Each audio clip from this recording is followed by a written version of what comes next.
ADV 160 front winglet from Indonesia. Purpose lang ito, dagdag forma para kay ADV. Pakita ko sa inyo kung paano siya i-install.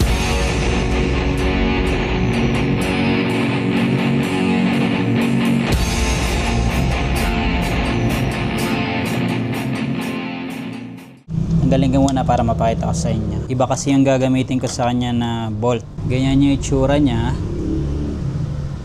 Made in fiberglass siya. Pansin nyo yung likod, hindi ganun ka-smooth. Pero yung harap, maganda yung pagkakapintura. Maganda yung finish. Ang gumawa nito is si Gani Custom. Ito rin yung binilhan ko dati ng mask, speedometer mask para kay Honda Click na naka-naked handlebar. Ito yung net version, may net siya dito. Simple lang siya.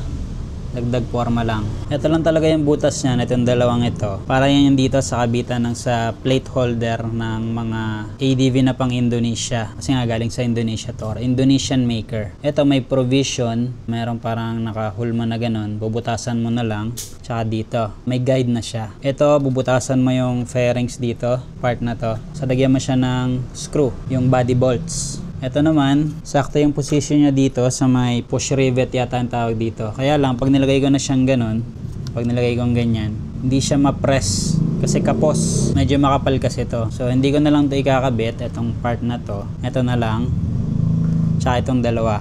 Screw, tsaka bolt. Ito naman yung kasama niyang dalawang bolts para dito.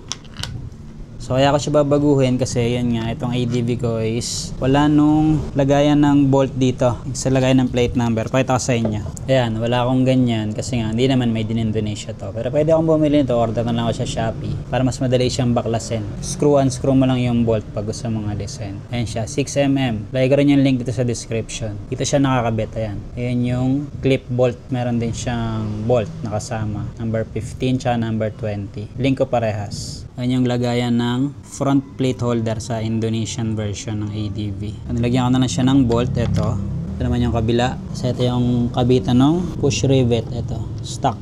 Hindi siya obra dito. Kabit ko lang yan dito. Tapos lagyan ko palit ng isang stainless washer. Tapos lock nut. Yung may kulay blue sa ibabaw. Yan. Hindi basta-basta luluwag. M6. Ang kabila ganun din, hang bolt, stainless washer, tsaka lock nut. Ayan siya, ganyan itsura niya. Temporary lang muna habang hindi pa ako nakakabili ng clip nut para dito talaga, tsaka yung bolt niya. Kontrahin ko ng 8mm, sa natin higpitan ng 10mm dito.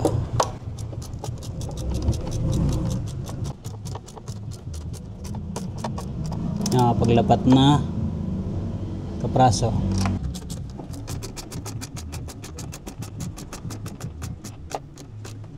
Pat na konti.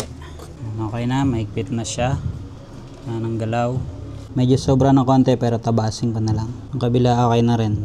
Itong butas naman na to, syempre wala pang butas yan sa fairings. Ito yung gagamitin ko dyan, body bolts. Tapos butasan ko siya ng maliit din para hindi pwersado pagka ini-screw na natin yung body bolts magkabilang side. Ito pala, ginawa ko din ng adjustment kasi meron ako nitong front nose cover. Tinabasan ko siya para mag-fit siya kasama nito. Ito lang gamitin kong pambutas, yung rotary tool. Ito rin ginamit ko pagtabas dito sa nose cover.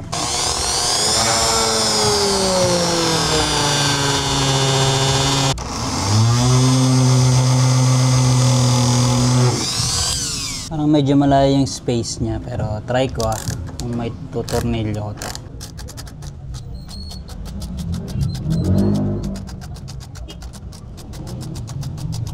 Yan, mukhang kumapit naman siya.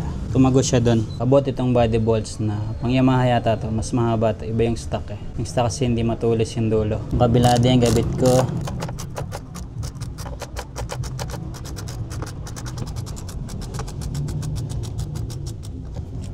Yan, kumapit naman siya parehas. Ngayon, check ko naman pag nakakabit tong mini driving lights ko. Kasi dito yan nakakabit eh. Titingnan ko ngayon kung maharangan ba niya yung high beam. Actually, pwede ka naman itong i-adjust ng position kung sakali. Yan yung MDL, parang medyo harang siya. No? Yan. So, check natin kung maharangan yung pag nag-high beam. Sana hindi siya maharangan masyado yung high beam. Para hindi ko na iuupod yung MDL. Kasi yan yung position niya na hindi tumatama sa fender. Ito naman yung tabas na sinasabi ko. Yan. Dati kasi meron yan dito hanggang dito pag ganun. Diskarte nyo na lang kung paano nyo i-fit. Nakatornilyo din kasi yun sa akin kaya hindi ko na siya alisin eh. Kaya diniskartehan ko para mag-fit siya dyan. Angas niya tingnan eh na. Try ko muna yung MDL. Low beam ng MDL. High beam ng MDL. Parang hindi naman siya harang. Buo pa rin yung ilaw eh. Low beam.